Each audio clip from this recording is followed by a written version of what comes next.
Have you ever noticed that the kindest soul in the room carries a quiet tension, like a storm brewing behind calm eyes?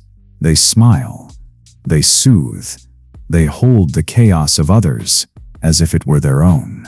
People lean on them, confide in them, sometimes even exploit them, believing that this endless well of compassion will never run dry. But what happens when that well finally runs empty? Not with an explosion of anger, not with tears or rage, but with a silence so sharp it slices through the air. That silence isn't weakness. It isn't surrender. It is the moment an empath decides they have had enough. Most people misunderstand this turning point. They imagine a breakdown, shaking hands, tearful goodbyes, a collapse under the unbearable weight of other people's demands. But the truth is far more unsettling. When the empath snaps, it isn't destruction you're witnessing. It is rebirth. A breakthrough that doesn't look like fire and fury, but like glass, clear, cold, and unbreakable. The same person who once bent themselves into knots just to keep the peace suddenly stops apologizing. The one who gave until it hurt simply walks away without explanation. And that quiet departure leaves behind a silence more powerful than any scream. Carl Jung, one of psychology's greatest explorers of the human spirit, documented transformations so disturbing he called them among the most terrifying cases of his career. Not because these people became cruel. No, that would have been easier to understand. What unsettled Jung was that they became something society was not prepared for. They transformed from the apologizer, the peacemaker, the absorber of wounds, into something else entirely, something sovereign, something untouchable. And maybe you've seen this before. Maybe you've even lived it yourself.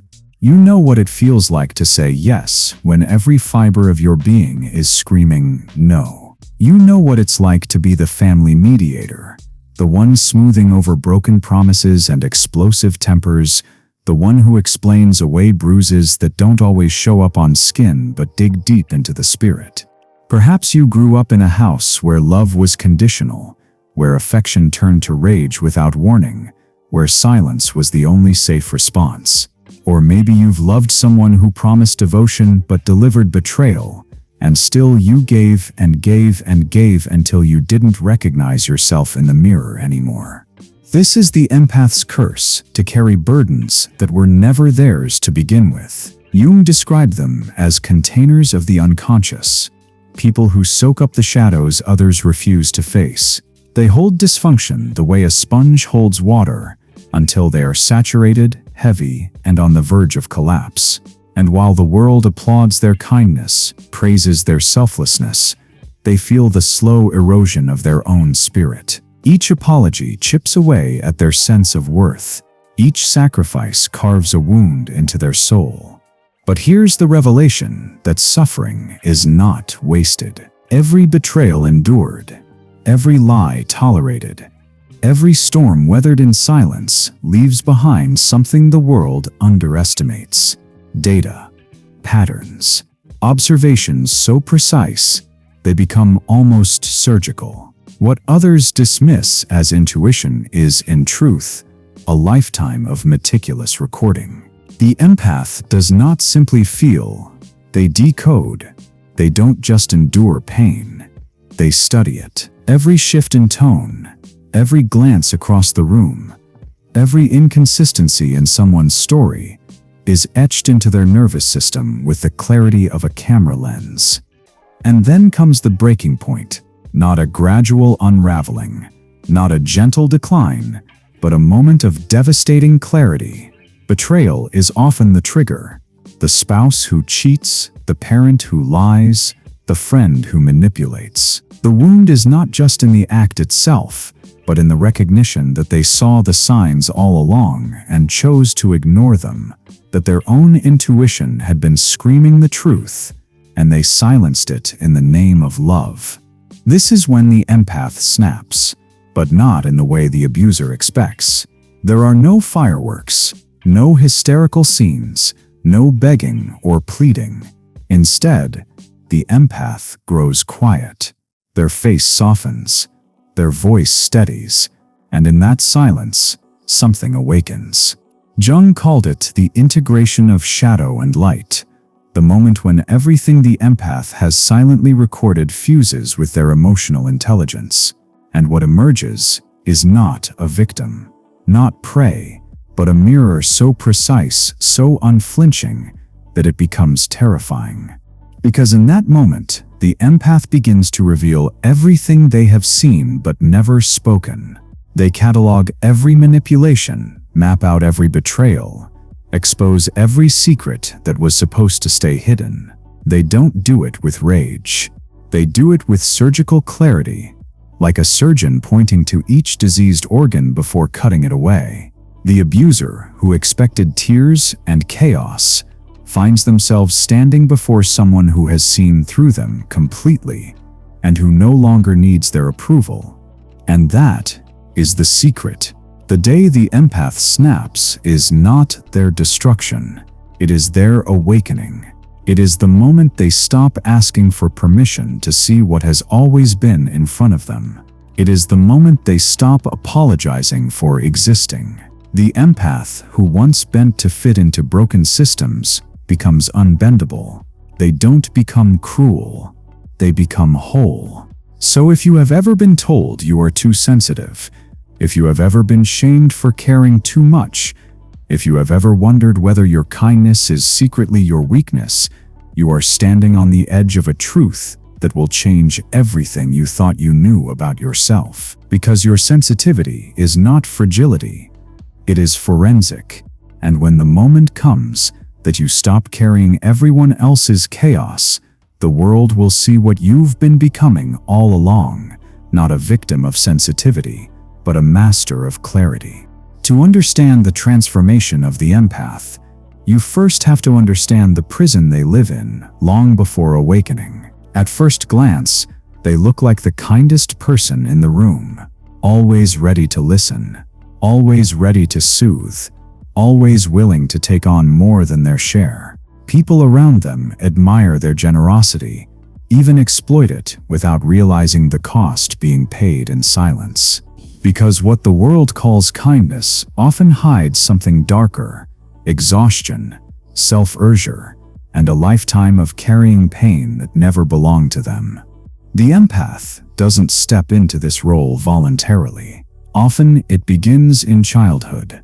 Maybe they grew up in a house where love meant walking on eggshells, where the smile of a parent could shift to rage without warning, where secrets hung in the air like smoke, choking but unspoken. In those homes, survival depended on vigilance. The child learns to study every expression, every tone of voice, every slammed door. They memorize the patterns that signal when danger is coming. And without even realizing it, they begin to live for other people's moods rather than their own. This training never leaves them. As adults, they become the peacemakers in every circle, the one who calms the fight, absorbs the insult, smooths over the awkward silence. They explain away the cruelty of others with excuses like, "He didn't mean it," or "She's just having a bad day." They bend until they are almost unrecognizable, contorting themselves to keep the people they love from falling apart. And each time they bend, they chip away a little more of themselves. Jung called this phenomenon the empath as the container of the unconscious. It's not a compliment, it's a diagnosis. What he observed was chilling. Empaths don't just feel their own emotions, they absorb the unprocessed shadows of everyone around them. They become the emotional sponge of the family, the relationship, the workplace. They carry grief that isn't theirs. They carry shame that isn't theirs. They carry rage, betrayal, dysfunction, all silently packed into their spirit until they are heavy with suffering they never created. And while the outside world applauds them, the inside world collapses. People look at the empath and say, "You're so kind, you're so patient, you're so strong." But the empath knows the truth. They feel the erosion. They feel the silent toll of saying yes when every nerve in their body screams no. They know the loneliness of being the giver in a world full of takers. They know the despair of realizing that no one seems to notice the cost of their compassion. What makes this burden so unbearable is its invisibility. If someone broke a bone, the world would rush to help. If someone lost their voice, people would urge them to rest. But when an empath carries the wounds of everyone else, no one sees it. There are no casts for invisible fractures in the spirit, no hospital visits for the soul. Their suffering is mistaken for strength, their silence mistaken for peace, their endurance mistaken for resilience. But the empath feels it. The toll shows up in subtle ways. The body aches without cause. The nights are restless. The mind is constantly replaying arguments, betrayals, disappointments that don't even belong to them. They apologize for existing, for taking up space, for inconveniencing anyone. They whisper sorry dozens of times a day without realizing it, until the word becomes a reflex rather than a choice. Psychologists before Jung mistook this pattern as fragility. They thought empaths were doomed, broken by their own sensitivity, destined to collapse under the weight of their emotional absorption.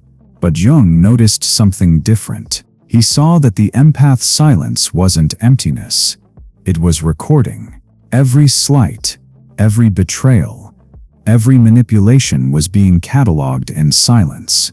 What looked like weakness was actually a strange kind of preparation. Still, before that awakening, the empath suffers deeply. They live as if carrying a backpack filled with stones, each stone belonging to someone else. A sibling's anger, a partner's betrayal, a parent's neglect, a friend's dysfunction. Piece by piece, they shoulder the weight until their own desires, their own voice, their own needs are buried beneath the load. This is the empath's burden: to be praised for kindness while being crushed by it, to be called strong while silently collapsing inside, to be admired for patience when patience is simply the mask of exhaustion. It is the most misunderstood suffering in the human experience, because to the outside world they look fine, they look generous, they look whole. But inside, they are bleeding for everyone else's wounds. And here's the cruel irony. The world grows comfortable with this arrangement. Families lean on the empath without ever thanking them. Partners take and take without noticing what's left. Workplaces pile on responsibilities because you can handle it. The empath becomes the invisible glue that holds everything together. But glue eventually cracks, and when it does, everything it held in place comes tumbling down. This is why the empath's story is not one of endless kindness. It is one of pressure building in silence, a burden that grows heavier with each unspoken word, each secret carried, each sacrifice unnoticed, until one day, something inside shifts. The empath stops saying yes, stops apologizing, stops carrying what was never theirs. And in that moment, the burden doesn't break them. It awakens them. If the empath's burden is carrying what was never theirs, then their hidden gift is what happens while they carry it. Because here's the truth. Empaths don't just absorb pain, they study it. In silence, while no one is watching, they become archivists of human behavior. Every betrayal, every lie, every shift in tone, every sudden silence becomes part of an internal library that grows year after year. And when the world finally pushes them past the breaking point, this library is no longer quiet. It becomes their most formidable weapon. Carl Jung understood this better than anyone. Where other psychologists saw fragility, Jung saw precision. He noticed that sensitive people who seemed overwhelmed by emotion were actually cataloging information at an extraordinary level. They weren't just reacting to moods, they were decoding them. Every raised eyebrow, every sudden sigh, Every unspoken hesitation was etched into their nervous system like data into a hard drive. Think about your own life. How many times have you noticed a flicker in someone's eyes before they spoke? How many times have you sensed a lie before the words even left their mouth? How many times did you feel that knot in your stomach telling you something was off, only to later discover you were right? Society has conditioned empaths to dismiss these moments as paranoia or imagination. But Jung realized they weren't guessing. They were remembering. They were analyzing. They were pulling from a lifetime of observations. This is why empaths often feel too much. It isn't just that they feel their own emotions strongly. It's that they're constantly recording the unspoken emotions of everyone around them. Their nervous system becomes a map of dysfunction, a ledger of every pattern, every inconsistency, every contradiction they've ever witnessed. They might not write it down in journals or diaries, but their bodies record it. Every muscle twitch, every gut instinct, every restless night of unspoken tension is evidence of this archive at work. Jung once tested this in startling ways. He placed empaths in front of strangers with no context, no background information. Within minutes, these individuals could describe childhood wounds, hidden addictions, unspoken fears, insights that outpaced even trained analysts. They weren't psychic. They weren't magical. They were awake in ways most people never are. Because while others ignored the undercurrents of human behavior, the empath had been forced to notice them. Survival demanded it. But here's the tragic twist. Most empaths doubt themselves. They've been told since childhood that they're imagining things, that they're too sensitive, that they're reading too much into a situation. They internalize these accusations and begin to mistrust their own perceptions. They apologize for truths that make others uncomfortable. They silence their warnings. They shrink their insight, and in doing so, they hide their greatest gift, their ability to see what others cannot. That's why the silence of the empath is not empty. It's recording, centering. Imagine a courtroom stenographer typing away without pause, documenting every word, every pause, every objection. Centering. That's what the empath's nervous system does. It records betrayals disguised as affection. Centering. It records the subtle digs buried in jokes. It records the promises broken before they were ever spoken. And though the empath may not consciously recall every detail, their body knows, their spirit knows, their intuition knows. This is why, when the breaking point arrives, their silence becomes terrifying. Because what looked like fragility suddenly reveals itself as evidence. And when the empath finally speaks, they don't just share opinions. They present proof. They recount events with chilling accuracy. They expose patterns the abuser thought were invisible. They reveal manipulations that were supposed to stay hidden. And they do it not with rage, but with clarity so sharp it feels surgical. For years, the empath's silence is mistaken for weakness. People assume they are naive, blind, too soft to see the truth. But the empath is not blind. They are recording. They are studying. They are cataloging every move, every lie, every betrayal. And when the silence breaks, when they finally decide to speak, that recording becomes undeniable. This is why empaths are both feared and underestimated. Feared by those who have something to hide, underestimated by those who mistake kindness for ignorance. But the empath is neither ignorant nor blind. They are awake. Their silence is a mirror, reflecting back the dysfunction others have tried to bury. And when the mirror finally speaks, there is no hiding. So the next time someone calls sensitivity a weakness, remember this: sensitivity is not fragility. It is forensic. Empaths are not just carriers of pain. They are recorders of truth. And while they may spend years in silence, when they finally decide to speak, they carry with them a clarity that no manipulator can withstand.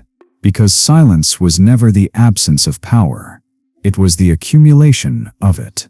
There comes a moment in every empath's life when the silence can no longer hold, not because they choose to speak, but because reality forces its way through. Jung called this moment the breaking point.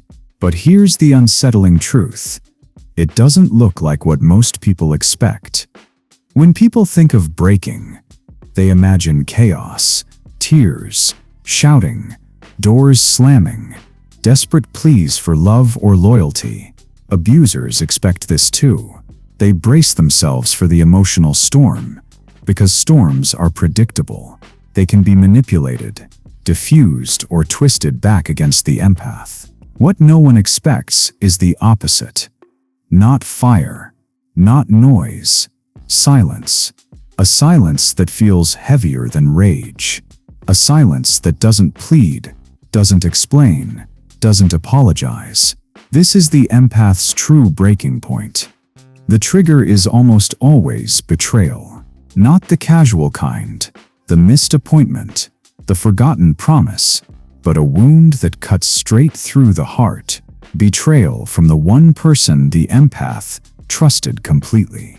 A spouse who breaks vows, a parent who lies, a lifelong friend who twists loyalty into poison, and the deepest cut of all, the realization that the empath saw the signs all along, but chose to ignore them.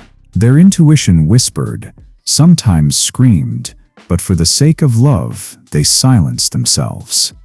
When that betrayal finally shatters their last defense, something changes forever. The empath doesn't collapse into sobs. They don't beg for answers. They don't explode in anger. They grow still. Their voice steadies. Their eyes sharpen. The very person who once bent to keep the peace suddenly stands straight, unshakable. Jung described it as shadow and light finally fusing. Years of observation, years of recording, years of emotional intelligence combine into something terrifying: surgical clarity. Imagine an abuser preparing for a fight. They expect drama. They expect tears. They can dismiss as hysteria. They expect shouting. They can use as proof of irrationality, but instead, they're met with calm precision. The empath, once apologetic, begins to speak the unspoken, not in rage, but in revelation. They list betrayals one by one, patterns laid bare, manipulations exposed like diseased organs revealed under bright lights. Each word lands with the weight of undeniable truth, and the abuser, so used to control, suddenly realizes they are the one exposed. Jung warned that this moment was unlike anything else in human psychology. He called it the clarity event. For the empath, it feels less like an explosion and more like a release. Years of silenced intuition erupt, but not in chaos. In order, they see with devastating clarity who people truly are, how situations have always been, and why they can never go back. It isn't revenge. It isn't cruelty. It is revelation. This is why the breaking point is permanent. Once the empath crosses it, there is no return to the old patterns. They will never again silence their intuition for the sake of comfort. They will never again apologize for truths that make others uneasy.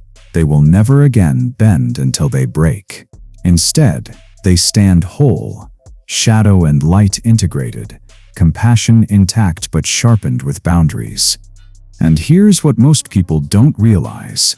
This transformation terrifies manipulators, because abusers feed on two things: your need for them and your silence. When the empath awakens, both are gone. They no longer need the manipulator's approval, and they no longer hide what they see. The abuser who once felt powerful suddenly feels naked, exposed, stripped of every weapon. It's not the empath's anger they fear. It's their clarity. The breaking point is also misunderstood by the outside world. Friends and family may look at the empath's sudden silence and think they've become cold. They may mistake their withdrawal for bitterness, but those who have lived it know better.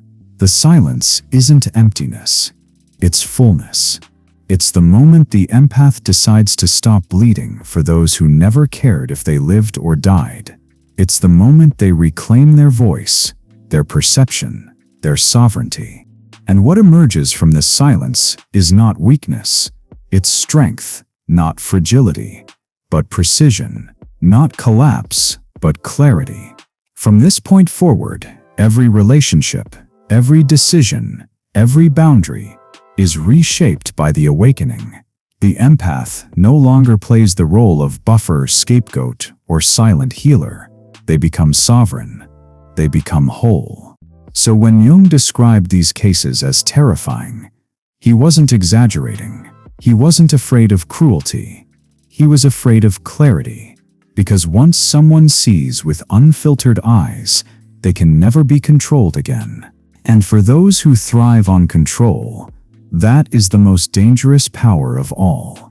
When the empath reaches their breaking point, people expect the silence to be temporary. They assume it's just another phase, that the empath will eventually return to their old role. The giver, the apologizer, the one who bends and absorbs. But Jung discovered something far more unsettling. Once an empath awakens, there is no going back. The transformation is permanent. Why? Because clarity, once seen, cannot be unseen. Once you realize the patterns, once you connect the dots of betrayal, once you see how much of your life was spent carrying what never belonged to you, you can't pretend anymore. You can't unknow. You can't go back to saying yes when you mean no. You can't keep explaining away behavior you now recognize as toxic, and you can't continue living in denial when truth is staring you in the face. The empath who has awakened does not look like their old self. Outwardly, they might seem calmer, quieter, less reactive. But underneath, something foundational has shifted. They no longer second-guess their perceptions. They no longer beg for validation. They no longer apologize for truths that make others uncomfortable.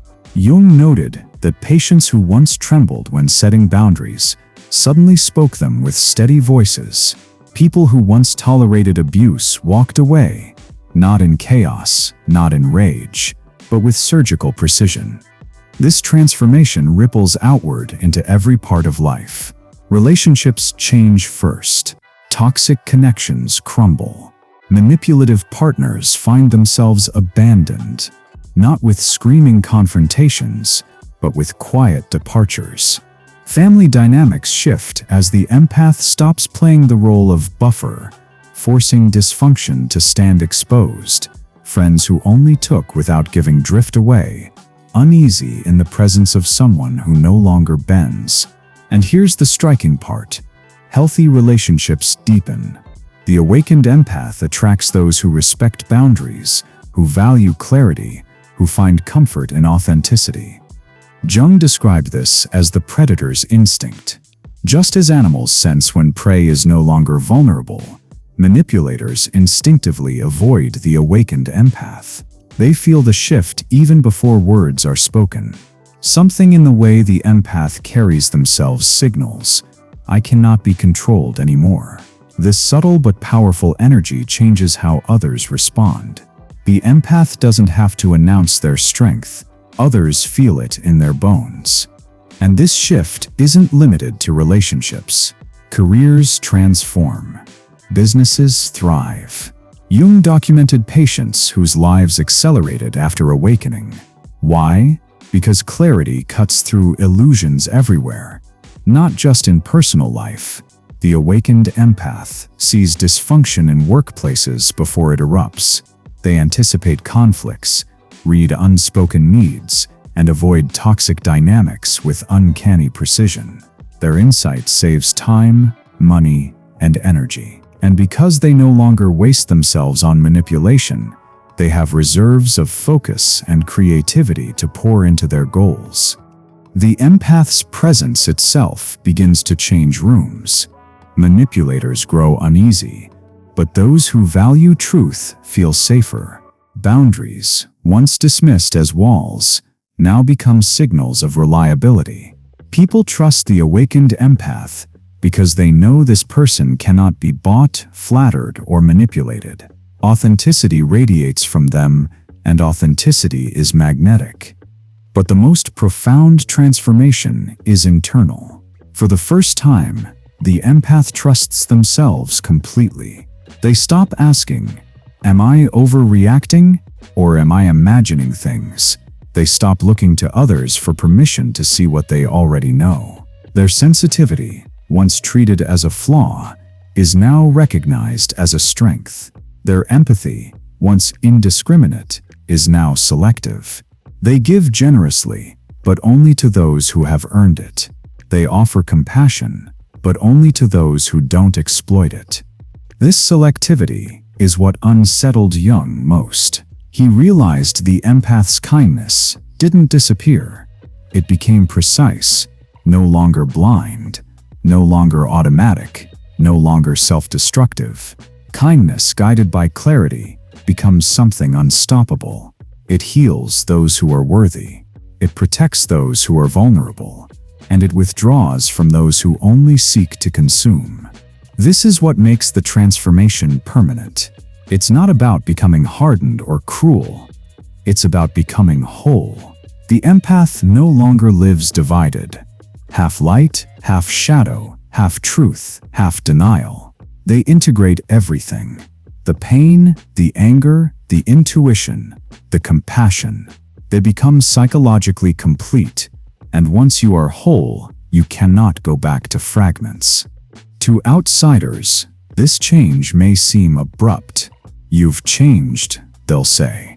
And the empath will quietly reply, "Yes, because change is the point. Transformation is the reward for every wound endured." And the permanence of that transformation is what makes the awakened empath both powerful and untouchable. So what does this mean for you? It means that if you've ever feared your kindness made you weak, you've misunderstood your own story. Every scar you carry, every betrayal you endured, every silence you held, it was never proof of fragility. It was training. And when the breaking point comes, that training crystallizes into clarity. And clarity, once born, is forever. When the empath transforms, something extraordinary and unsettling emerges. Their empathy doesn't vanish. It sharpens. It becomes selective, no longer blind, no longer spread thin across those who exploit it. Their compassion narrows like a scalpel, and with that precision comes a kind of influence most people will never possess. Kim called this the most dangerous stage of all, not because the empath became cruel, but because their clarity made them powerful. Think about what happens when you can see through people. When you can tell the difference between genuine affection and subtle manipulation, when you can hear the tension in someone's voice even as they smile, when you remember not just what someone said, but the inconsistencies in how they said it. Most people move through life distracted, missing these cues. The awakened empath never does. They notice everything.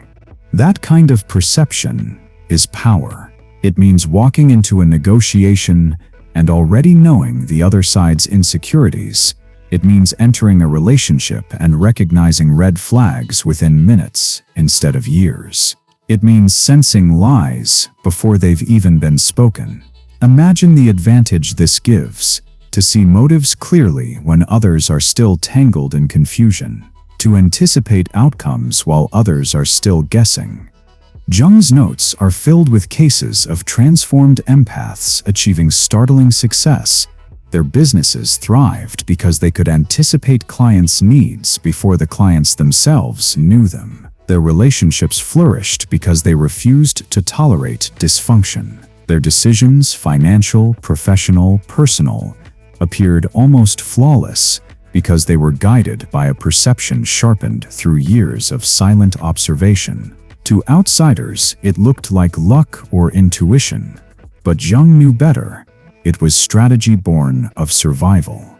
Yet, this gift comes with a shadow, because if you can see people so clearly, you also hold the power to bend them, to manipulate with frightening ease, to say exactly the sentence that slices through defenses, to expose truths that leave others disarmed. The very same insight that once protected the empath could, if misused, control others like puppets on strings.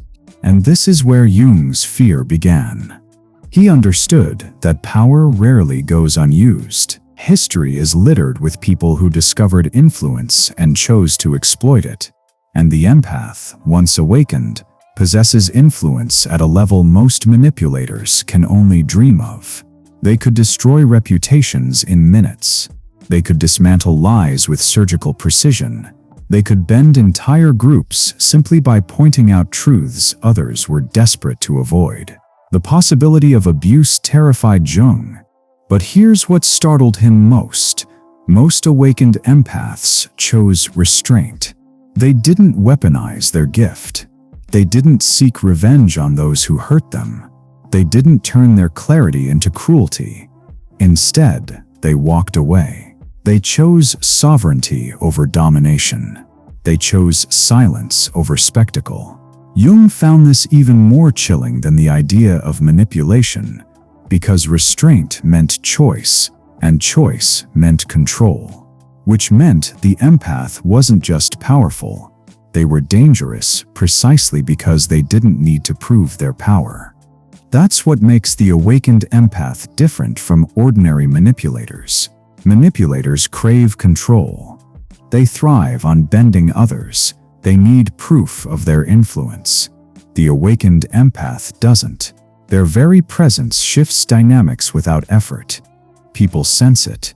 Some grow uneasy, unsure why they can no longer use the old tricks. Others lean in, drawn to the safety of boundaries that feel like protection rather than walls. The empath doesn't announce their influence. They embody it. This influence is what Jung called the paradox of power. On one hand, it makes the empath invaluable. Leaders who can guide with vision, healers who can comfort with precision, strategists who can navigate human systems like architects. On the other hand, it places them at the edge of an ethical razor, because with every ability to heal comes the equal ability to harm. With every insight that can free comes the equal potential to enslave. The choice belongs to the empath, to wield influence as a weapon, or as a light, to bend others for personal gain, or to set them free, to manipulate, or to guide. This choice cannot be forced by psychology, by society, or by Jung himself. It must be chosen, consciously, by the empath. And this is why the transformation is both a gift and a threat. A gift because clarity allows them to rebuild their life with authenticity, creating relationships and careers rooted in truth. A threat because if clarity ever turned toward darkness, no one could resist it. Jung understood this dilemma, but never resolved it. He wrote in his private notes, "I have observed something both beautiful and terrible. The awakened empath can heal with a word or destroy with it, and nothing in our current psychology can restrain them." So where does this leave you? If you are an empath, it means you already know this influence lives inside you. You've felt it in glimpses. The moment you spoke a truth that ended an argument instantly. The moment you saw through a lie no one else noticed. The moment your silence alone made others nervous. The question is not whether you have this power. The question is how you will use it. Because influence is inevitable. The only choice is direction. Transformation doesn't happen all at once. It feels sudden, like a snap. But Jung noticed something fascinating. Beneath the surface, The process follows a sequence, almost like an ancient rite of passage written into human nature. Across case after case, empaths who awakened passed through the same 4 stages. He called it the process of integration. Recognition, integration, application, return to service. Stage 1. Recognition. This is the first crack in the old identity. The moment when the empath realizes their suffering isn't proof of weakness, it's evidence of perception. What once felt like fragility is finally understood as sensitivity to truth.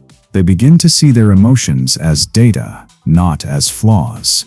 They realize their intuition isn't paranoia, it's pattern recognition. This recognition often arrives painfully, triggered by betrayal. But once it lands, everything shifts. The empath no longer dismisses the knots in their stomach or the flickers in people's eyes. They start to trust themselves.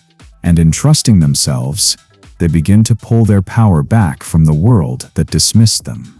Stage 2. Integration. Recognition alone isn't enough. Many people know the truth but still live divided, half in shadow, half in light.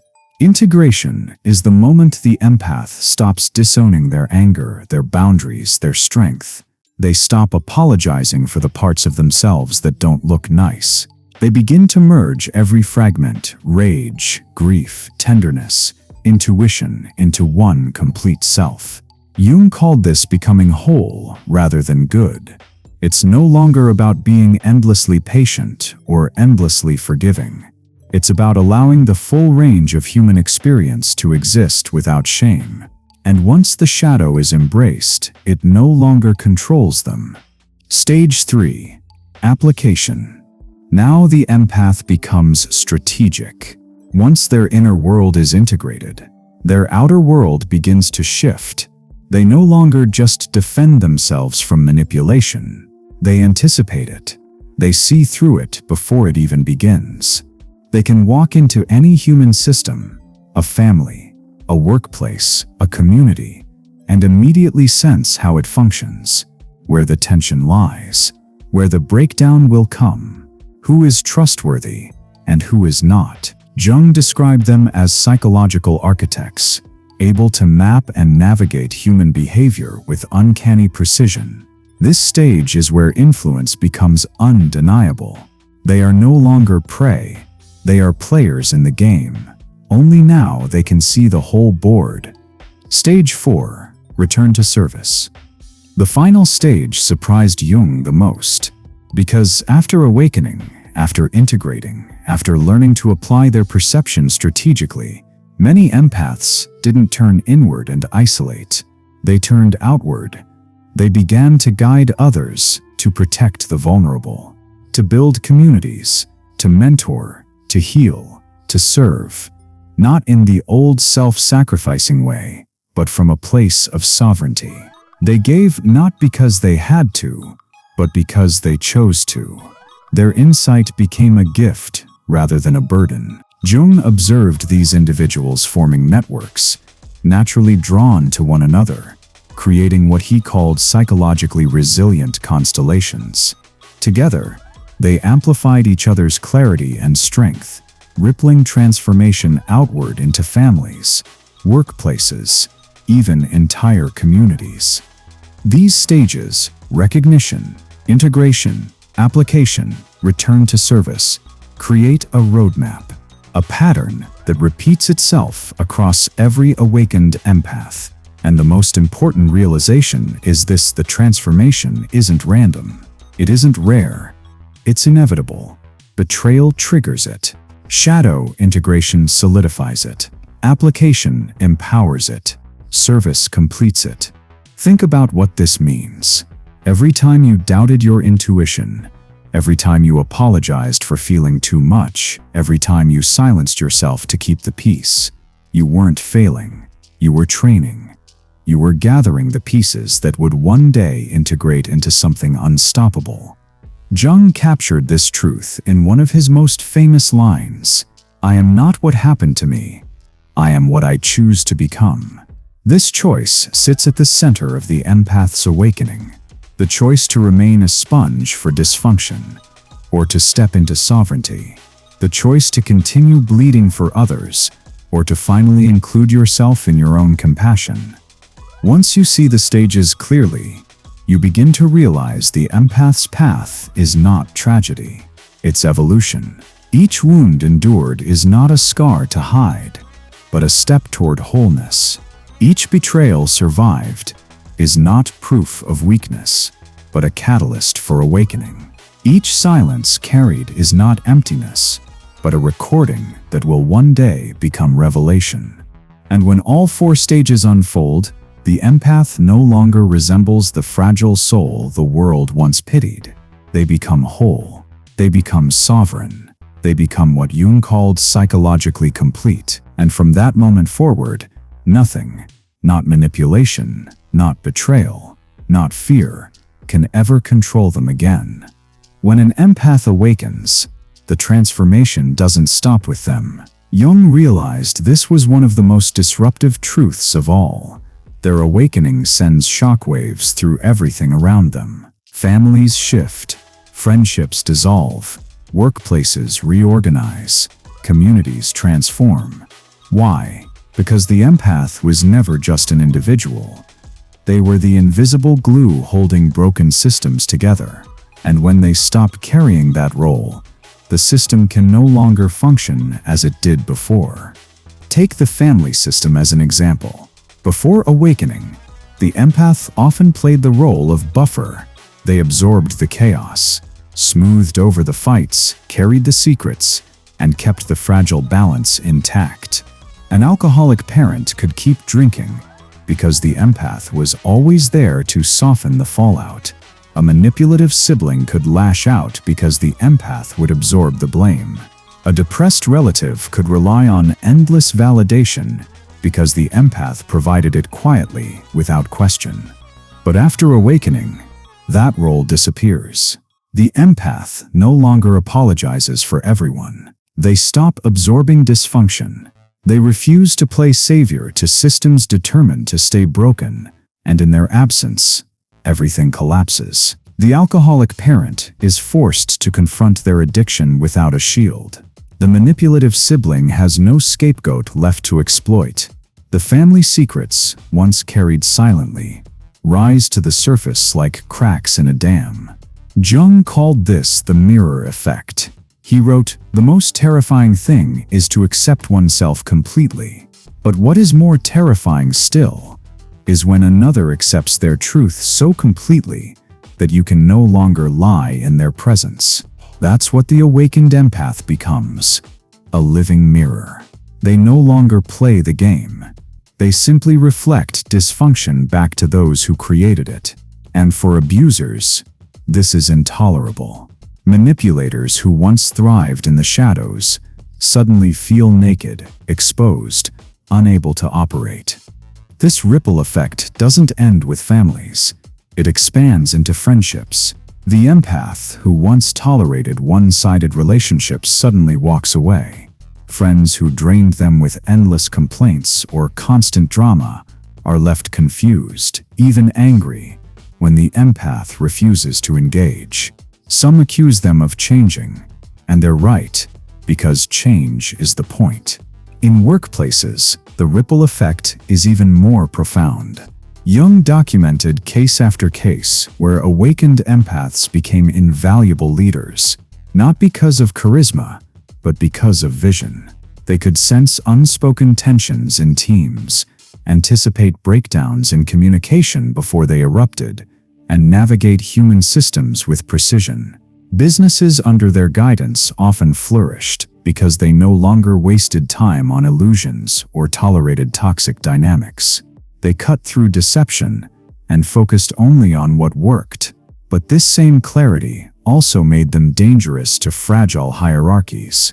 Leaders who thrived on manipulation found themselves exposed. Colleagues who relied on politics to climb the ladder suddenly had nowhere to hide.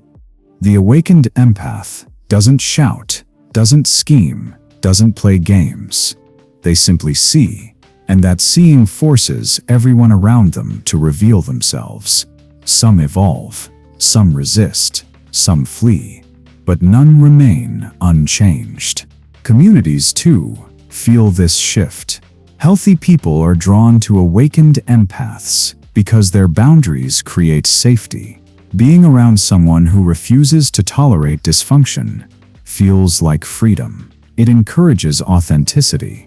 It inspires others to step into their own clarity. Jung noticed this ripple most in what he called resilient constellations, clusters of awakened empaths who naturally found each other.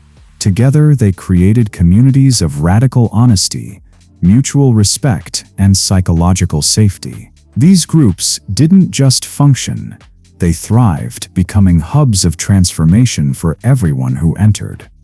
And yet, this ripple effect also creates enemies.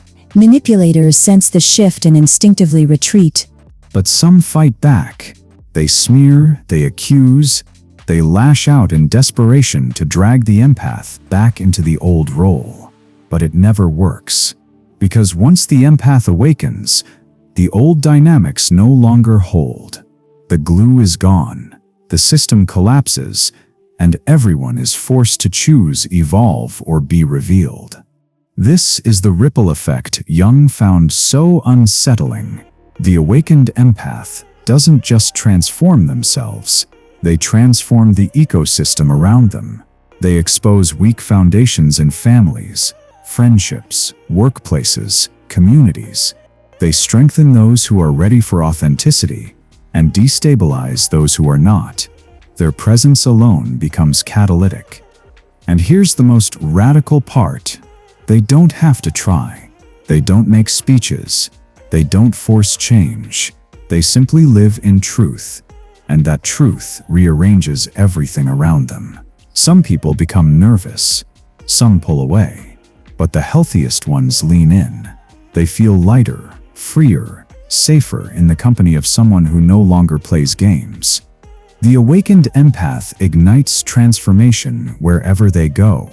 Not by effort, but by presence. Not by force, but by clarity. And that is why Jung believed their awakening was more than personal. It was evolutionary. Every empath eventually arrives at a crossroads. Jung called it the most unsettling truth of all. The awakening is not rare, not random, not accidental. It is inevitable. Betrayal will come. Shadows will surface. And when they do, the empath must choose. Do they remain the sponge for dysfunction, endlessly absorbing pain that was never theirs? Or do they step into sovereignty, claiming the clarity that has been building in silence for a lifetime? That is the final choice. What makes this choice so powerful is that it cannot be undone. Once the empath chooses sovereignty, there is no sliding back into old roles. The days of apologizing for existing, of saying yes when they meant no, of explaining away abuse, those days are gone. Once they trust their own perception over society's illusions, they become what Jung described as psychologically untouchable. And yet, this choice is not without tension. Power is always double-edged. The empath who awakens gains extraordinary vision, the ability to see through deception, to anticipate manipulation, to expose hidden truths. With this vision comes influence. They can heal with it, but they can also harm. They can build others up, but they can just as easily tear them down. Jung feared this duality. He saw that the empath's gift was also their greatest risk, because the clarity that liberates them could, if turned outward, enslave others. That's why the choice matters so much, not just to the empath, but to everyone around them. Will they wield their perception as a weapon or as a light? Will they become tyrants of psychology or architects of healing? Jung admitted he never fully resolved this dilemma. He wrote in his private notes, "I have observed something both beautiful and terrible. The awakened empath holds power that cannot be restrained by any system of psychology, only by their own choice. So what does this mean for you? It means that if you have felt too sensitive, too fragile, too broken by the weight of other people's chaos, you are closer to awakening than you think. Every betrayal you endured was not wasted. It was training. Every silence you carried was not emptiness. It was recording. Every scar you hide is not shame. It is proof of your preparation. The breaking point is not the end. It is the beginning. But you must choose, and choice requires courage.